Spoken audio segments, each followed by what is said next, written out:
매년 6월 9일은 구강보건의 날인데요. 영구치가 나오는 6살부터 구강 건강에 관심을 가지라는 뜻에서 6월 9일을 구강보건의 날로 정했다고 합니다. 사소한 혓바늘에서 아주 심각한 구강암에 이르기까지 흔히 입병이라고 말하는 구강 내 병은 알고 보면 꽤 종류가 다양하다고 하는데요. 구강암에 대해서 자세히 알아보도록 하겠습니다. 허두영 의학 전문 기자 나오셨습니다. 안녕하세요. 네, 반갑습니다. 구강 질환 가운데 구강암이 가장 아주 심각한 질환이 아닐까라는 생각이 드는데 어떤 증상들이 있었을 때 네. 구강암을 좀 의심을 해봐야 될까요? 네. 이 구강암은 말 그대로 이제 입 속에 생긴 암입니다. 우리가 보통 이 폐암, 간암, 위암이라고 하면은 이 볼록 나온 장기에 생긴 암인데 네. 이 구강암은 입속, 그러니까 하나의 동굴 속에 생긴 그런 암입니다. 네. 이 동굴 속에 보면은 우리가 혀, 잇몸 또는 안에 볼, 네, 입술, 입술도 있고요. 입천장, 네. 심지어는 턱뼈 같은 이런 곳에까지 암세포가 자랄 수가 있거든요.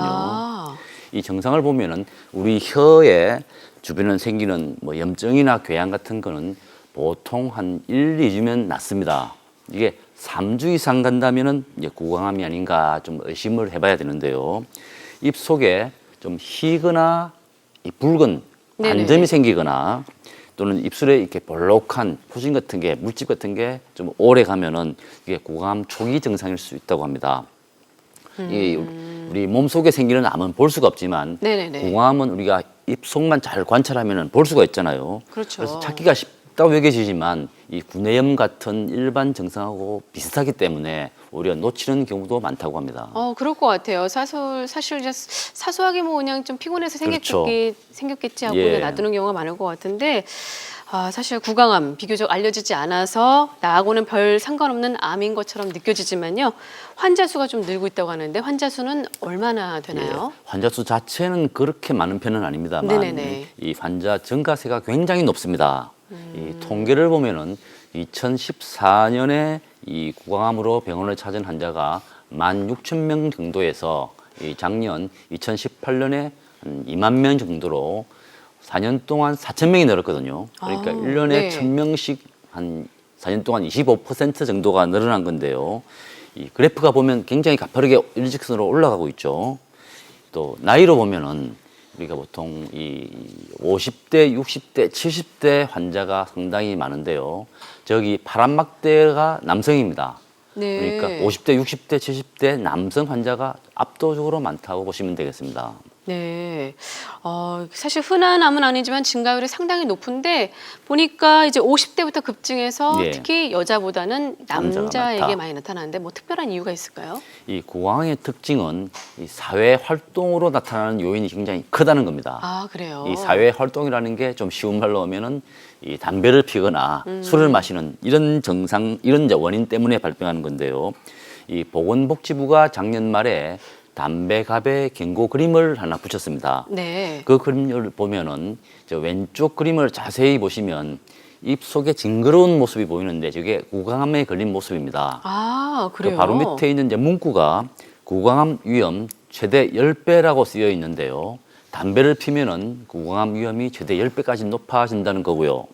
이 담배를 피면서 술까지 같이 하게 되면은 이 구강암 위험이 15배까지 높아질 수 있다는 이런 결론입니다. 이 50대, 60대, 70대 남성이 구강암에 걸리는 가장 큰 이유가 아까 이 흡연 때문이라고 말씀드렸는데 통계를 보면은 이 남자 대 여자의 구강암 비율이 50년 전에는 10대 1이었습니다. 네. 근데 지금 이게 3대 1 정도로 남자 쪽이 많이 줄었거든요. 격차가 좀 많이 줄었네요. 예, 네. 이게 남성의 흡연율이 줄었다기보다는 여성의 흡연율이 높아지고 오히려 음주가 높아졌다는 좀 반갑지 않은 분석 때문이기도 합니다. 그렇군요. 근데 요즘 뭐 담배를 끊거나 줄이겠다는 의미에서 전자담배들 좀 많이 그렇죠. 피우시잖아요. 예. 이 전자담배가 어떻습니까? 어떤 일반 담배보다 좀 덜 해로울까요? 네. 전혀 그렇지 않습니다. 그래요? 예. 네. 우리가 이 전자담배가 일반 담배보다 좀 덜 해롭지 않냐라고 하는 것은 그냥 전자담배 회사의 광고일 뿐이라고 봅니다. 최근에 미국의 한 대학에서 이 성인 49,000명을 대상으로 조사를 했는데요. 이 흡연과 구강암의 관계를 조사를 해보니 이 구강암의 원인이 되는 발암 물질이 오히려 일반 담배보다도 전자담배에서 더 많이 나타났다고 합니다. 아, 그랬군요. 네. 우리 식약처도 작년에 조사를 했더니 전자담배도 여전히 발암 물질이 많이 나왔고 그중에서 타르 성분은 오히려 일반 담배보다 더 많이 나왔다는 결론이 나왔습니다. 네.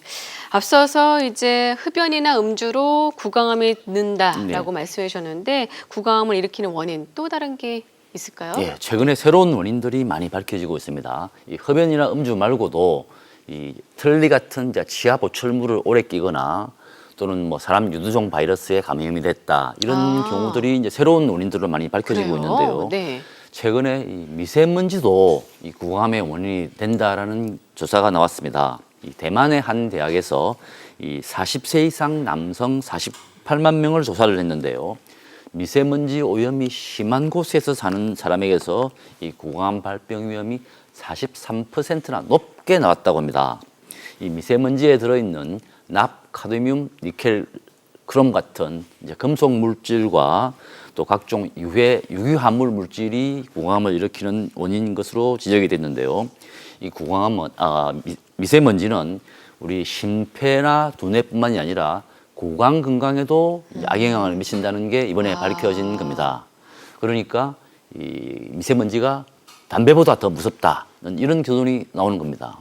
네, 우리 입속은요 부드러운 점막으로 둘러싸여 있다고 하는데요. 네, 흡연은 이 부드러운 점막에 해로운 발암 물질을 갖다 바르는 것과 마찬가지라고 하니까요. 이번 구강 건강을 지키기 위해서요 금연 꼭 실천하시길 바라겠습니다. 네, 오늘 도움 말씀 감사합니다. 네, 건강하세요.